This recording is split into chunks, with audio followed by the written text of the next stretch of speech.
Well, thanks everyone for joining this special edition. I think this is the quickest Elliot and I have gone from ideas for a podcast to publishing it. So don't get too used to the semi-live reaction to this. But I know Elliot and I are both feeling a lot better today with no more political ads, no more phone calls, no more people knocking on the doors. And regardless of who you voted for or what you were hoping the outcome to be, hopefully you can just have a little less noise in your ears and get outside and just enjoy things without your phone blowing up. So, Elliot, I know there's a lot to talk about, and the results aren't 100% like final, or there's still some things out there. But what are some of your initial reactions, just to what we might expect or what we need to be thinking about now that we have somewhat of an idea of what's going to carry out in this election? Yeah, and I think I want to put an asterisk on all this, Matt, before we jump into it, that anything we talk about today, I believe at least, is pure speculation. Not everything happens in a vacuum. Point A happens, so point B then happens. Wild things happen, but I think it's worth talking about things that Trump has talked about and how that could potentially impact the economy, personal finances, budgeting. I mean, we talked about referendums on here, how that might impact referendums. So the things that I'm starting to think about, Trump's been very vocal, and Republicans in general have been very vocal about tax cuts. So that's the thing that is top of mind. We've talked about how a lot of the Trump tax cuts that were passed previously, those were due to expire at the end of 2025, and 2026 would bring back higher tax rates that were much narrower. So that's something that I'm starting to think about going off the bat. I think it was more of a status quo before, that we go back to the old ones, and I'm flipping that opinion now. And I do say opinion, just that if Senates are controlled by Republicans, Trump has the White House. House is still unknown as of us recording this right now. If the House is secured there, I think it's more likely than not that we see either an extension of those tax cuts or potentially something deeper or some other changes to taxes. I don't know. But that's something that I'm starting to think about for clients. Yeah, 100%. I mean, those are conversations that I know both you and I have been having with our clients, like you said, like with Roth conversions, or even maybe just how we're making decisions these years to take advantage of potentially lower tax rates than we could have in 2026. And I guess we'll see, right? Yeah. In today's day and age, 2 years is a long time. I guess we have 14 months until things would expire. So a lot can happen in 14 months.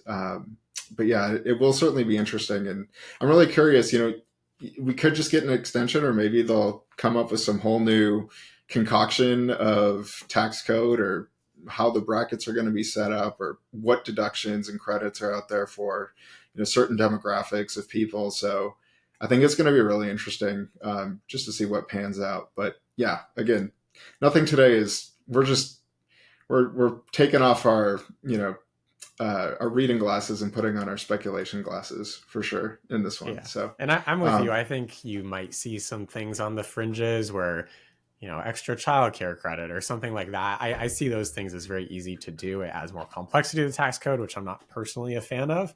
But I think it's an easy thing for politicians to get in there without totally revamping tax code, is putting in those small changes. yeah, and there's some other more interesting pieces out there, like no income tax on tips, right? Like I don't know what the probability of that happening is, but that could be a game changer for people who are in the service industry, and that could be something entirely new that we've never really seen before. So, Yeah, no that would be a tax on strange tips one. without, well, actually reporting the tips, right? Yes. um, Again, not tax advice. We're not advising not reporting that income. But yeah, there's some other really interesting things just that I was thinking about, when I was filling out my ballot. And I'm sure other communities are seeing the same thing with, referendums or very local items on the ballot. And those could have some really huge impacts just on how you're going to have to budget. Whatever the city or the county is using those funds for, it doesn't really matter, right? You're just going to have to work some of these new numbers into your budget. So, Elliot, I know we were talking a little before we recorded that, but what are some thoughts, now that you bought the house and we went through that whole saga at the beginning of this, journey on the podcast? What thoughts are you having, just based on what we're seeing here in Madison, and how are you going to, shift your budget around to plan for that?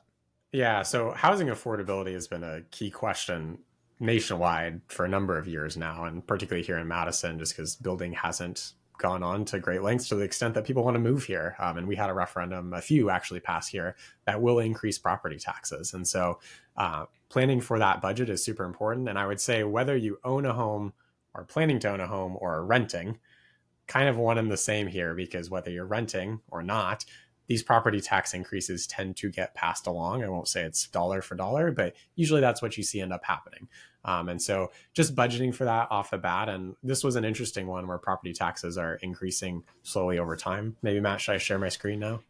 Yeah, and I think too, the question, the way it was worded on the ballot was somewhat interesting. And I know when I saw the numbers, I'm like, oh, like what are they actually saying here? But Elliott has a really nice calculator here that is just explaining. And for those of you listening, it's showing on an average home here in the Dane County area of $450,000. Your taxes are going to go up $310 in the first year, a total of $943 by year two. And then after 4 years, you're looking at about $1,300 a year in extra taxes, which that works out to over $100 a month. And that can be a real big, change on the budget and what you feel there for sure. Yeah. So if I were in people's shoes here locally, and maybe this is happening in your local area as well, just planning for that budget now. If it's $300 a year, maybe putting aside an extra $30 a month to plan for that increase in property taxes, or a little bit more for the following year. And it also limits affordability somewhat. That people need to keep in mind as they're buying a house, that if they look at property taxes today, it's not necessarily going to reflect this increase yet. Yeah, absolutely. And that's, it's one of those things where I don't know what everyone's local, elections or ballot items were about, but those aren't going to be the things that necessarily show up on Google or, CNBC or MSNBC or CNN, wherever you get your news. And so just be sure that you're, tuning into those items and understanding what impact that might have on where you currently sit or what moves you might be looking to make in the next few years. Because that can certainly, $100 a month doesn't sound like a lot to most people, but when that has to come from somewhere, it could really impact the other areas that you want to spend money in, right?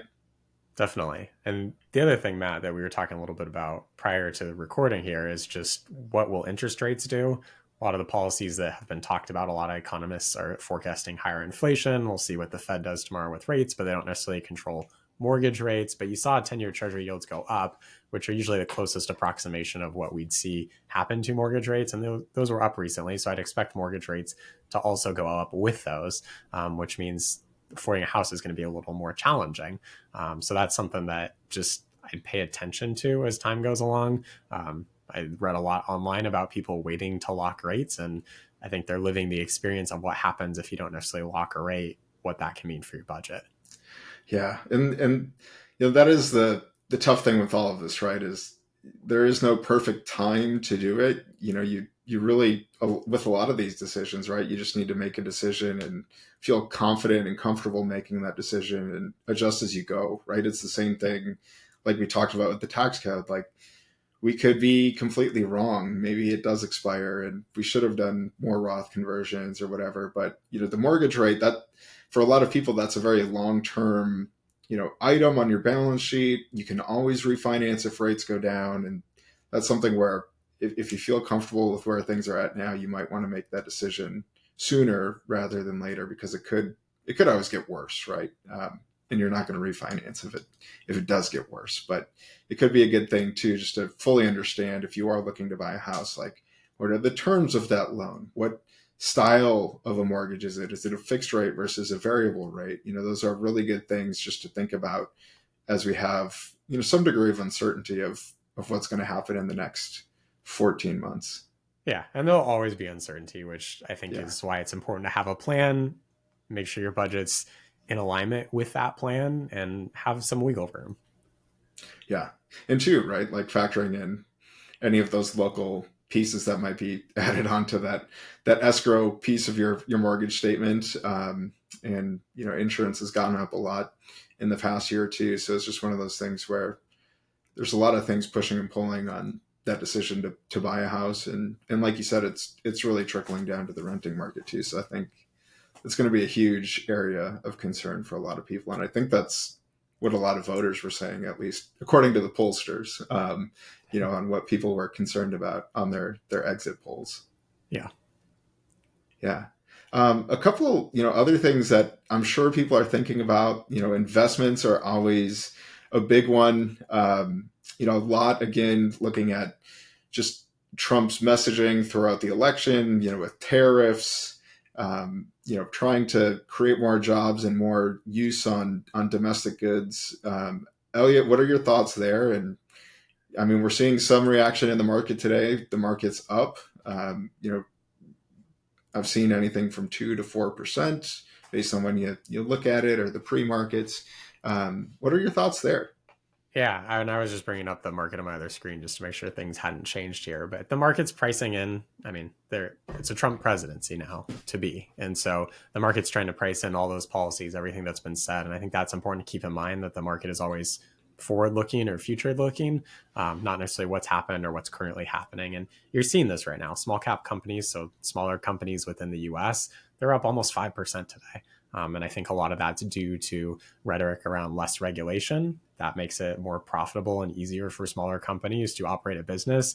Meanwhile, larger companies are up maybe 2%, which is still a strong day for that. But I think the market's showing you what that's reflecting in terms of language on what they expect to pass. Now, again, all of this could change, but this is the best indicator we have at this point, just because it's real time, millions or tens of millions, hundreds of millions of opinions on what's happening right now in the economy.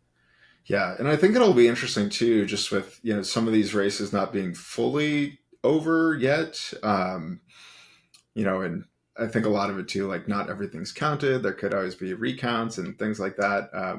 Is it going to change much of what we expect? Probably not. But if it were, right, the market would then react to that too.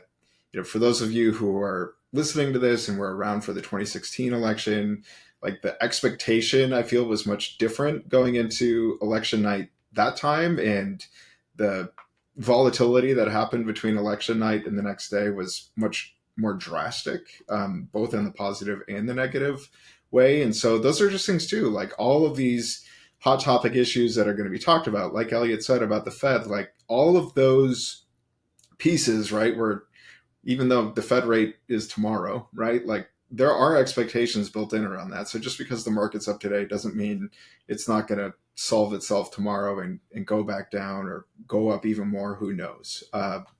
And that's just a really important thing to think about when we think about all of these pieces, right? Like mortgage rates and interest rates, and what are those taxes and tariffs going to look like? They're going to impact various sectors of the economy, various companies within these economies very differently, and that's why we're big believers in the diversification, right? Elliott, I don't think you're moving all your clients to purely small cap value today, right? No, I have no idea what's going to happen in markets and interest rates and housing affordability, any of that. It's the world's so interconnected that one small thing happens, changes go off from there. So again, all of this is speculation, but just things that we're watching. Yeah. Any other, I guess, notable things that you're just thinking about off the top of your head that you want to have conversations with about your clients, other than, I'm sure some people, regardless of who you voted for, are either happy or disappointed today. Like that's totally normal. And, we just want to be empathetic, and we hear you and see you that it is disappointing when what you want to happen doesn't happen. But anything else, Elliott, that's coming right to the top of your mind for, hey, I want to talk to my clients about this? I think two things, not necessarily to my clients, but to anybody listening. I'm waiting for brighter minds to come out and also speculate on some of this just so I can read it. For me, that's partly entertainment factor, but also possibilities that could happen. I think that's just interesting to read more than anything. I wouldn't necessarily make a decision off of that. And then two, revisiting your investment policy statement. What does that say? And, no matter your political affiliation, no matter your beliefs, what does it say in there on when you're actually making changes, good or bad? That's important to revisit during times when you're really euphoric or really down. Either way, it's good to have that so you can revisit it to see, hey, am I actually supposed to make a change if XYZ happens? Probably says no, would be my guess, or at least I hope it says no. Yeah, and for those of you, like, just a quick refresher, maybe you haven't listened to some of our past episodes on investing. Like, an investment policy statement is really just there to outline what it is you're trying to accomplish with those investments, when you're going to use them, what the overall strategy is supposed to be, how frequently you look at it. Right? I'm a big believer in maybe checking in 2 to 4 times a year and just keeping it out of sight, out of mind, unless you're making consistent contributions and have cash laying around in there. But really just a document that future letter to yourself to say, hey, like when times get rough, I'm not going to make an emotional decision. I'm going to follow the thesis and the strategy. And days like today, regardless of if you're feeling really optimistic and happy with the results or pessimistic and negative about the results, it doesn't matter, and it shouldn't impact what you're doing for the long term. Well said, Matt. Yeah. I don't really have anything else either. I mean, outside of, again, like there's still, a lot has happened in the last 4 years between, the pandemic and where we are today. A lot can happen in 4 years. So, don't get too discouraged or too, I guess, confident in what's going to happen in the next 4 years, and just continually revisit your plans. Your plans will change, and understand that you'll just need to make adaptations and changes to your plan as that happens too. Yeah. Awesome. Well, thanks for joining me, Elliott. Thanks, Matt. Yeah, this is a fun one. And if you have any questions, Elliott and I will be, manning our email, so you can reach out to me, Matt at planwithharmony.com, or Elliott, you're Elliott at kindnessfp.com. Correct? Yep. Yeah. If you have questions or are super, unsettled or concerned about what's going on, and we'll do our best to help you out, even if that means just answering some simple questions for you. So reach out, say hello, and just stay away from the news as much as you can, and just enjoy the day. Great. Thanks, Matt.